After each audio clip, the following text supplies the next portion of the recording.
Bonjour à toutes et à tous, et bienvenue sur Ouganda Info 256. Nous sommes le jeudi 15 janvier 2026, une date historique pour notre nation. C'est aujourd'hui que plus de 21 millions d'Ougandais se rendent aux urnes pour un scrutin sous haute tension.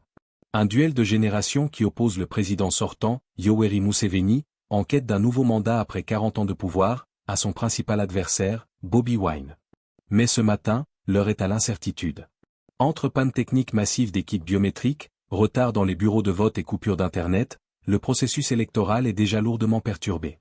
L'opposition dénonce une manœuvre délibérée de l'exécutif, tandis que la commission électorale tente de rassurer. Dans ce dossier spécial, nous faisons le point sur une journée de vote déjà marquée par la polémique.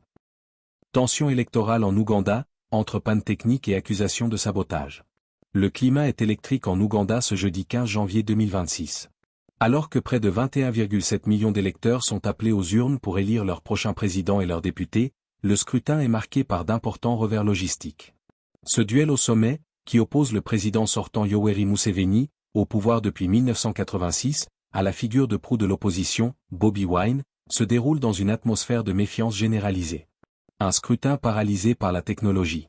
Dès l'ouverture des bureaux à 7 heures, des disparités flagrantes sont apparues. Si certains citoyens ont pu voter rapidement, de nombreux bureaux de vote, notamment dans la capitale Kampala, ont été le théâtre de scènes de frustration. Panne massive, les kits biométriques de vérification, BVVK, censés sécuriser le vote en identifiant les électeurs par leurs empreintes, ont multiplié les défaillances. Recours au manuel, face à l'incapacité des machines à fonctionner, les agents électoraux ont dû se rabattre sur les registres papier traditionnels, ralentissant considérablement le processus. Un incident symbolique, même le chef de l'État, Yoweri Museveni, n'a pas été épargné. Sa propre machine a initialement refusé de reconnaître ses empreintes digitales, avant de finalement valider son identité par reconnaissance faciale. La colère sourde d'une population connectée. Malgré une coupure préventive d'Internet imposée par les autorités, la contestation parvient à filtrer. En utilisant des réseaux détournés, VPN, les Ougandais expriment leur exaspération face au coût de ces technologies défaillantes.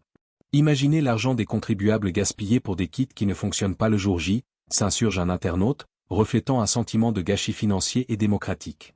La défense de la commission électorale. Face à la montée des critiques, la commission électorale, CE, plaide l'aléa technique sans toutefois pouvoir en expliquer les causes profondes. Est-ce un problème de lecture, de reconnaissance d'empreinte ou de biométrie? Je ne saurais le dire, a admis Julius Mukinguzi, porte-parole de la CE. Il a néanmoins insisté sur la fiabilité du processus, rappelant que la vigilance des observateurs et le registre papier constituent des garde-fous suffisants contre la fraude ou le double vote. L'opposition crie au « hold-up » électoral. Pour Bobi Wine et ses partisans, ces incidents ne sont pas de simples coïncidences. L'opposition dénonce une stratégie délibérée du pouvoir pour décourager les électeurs, créer la confusion et orchestrer un maintien forcé de Museveni après 4 décennies de règne. Une accusation fermement rejetée par le camp présidentiel. Perspective, une attente sous haute surveillance. Bien que les bureaux ferment officiellement à 16 heures, 13 heures tu, la loi garantit le droit de vote à toute personne présente dans la file d'attente avant leur limite. Le décompte s'annonce long et crucial. Délai légal, les résultats officiels doivent être proclamés sous 48 heures.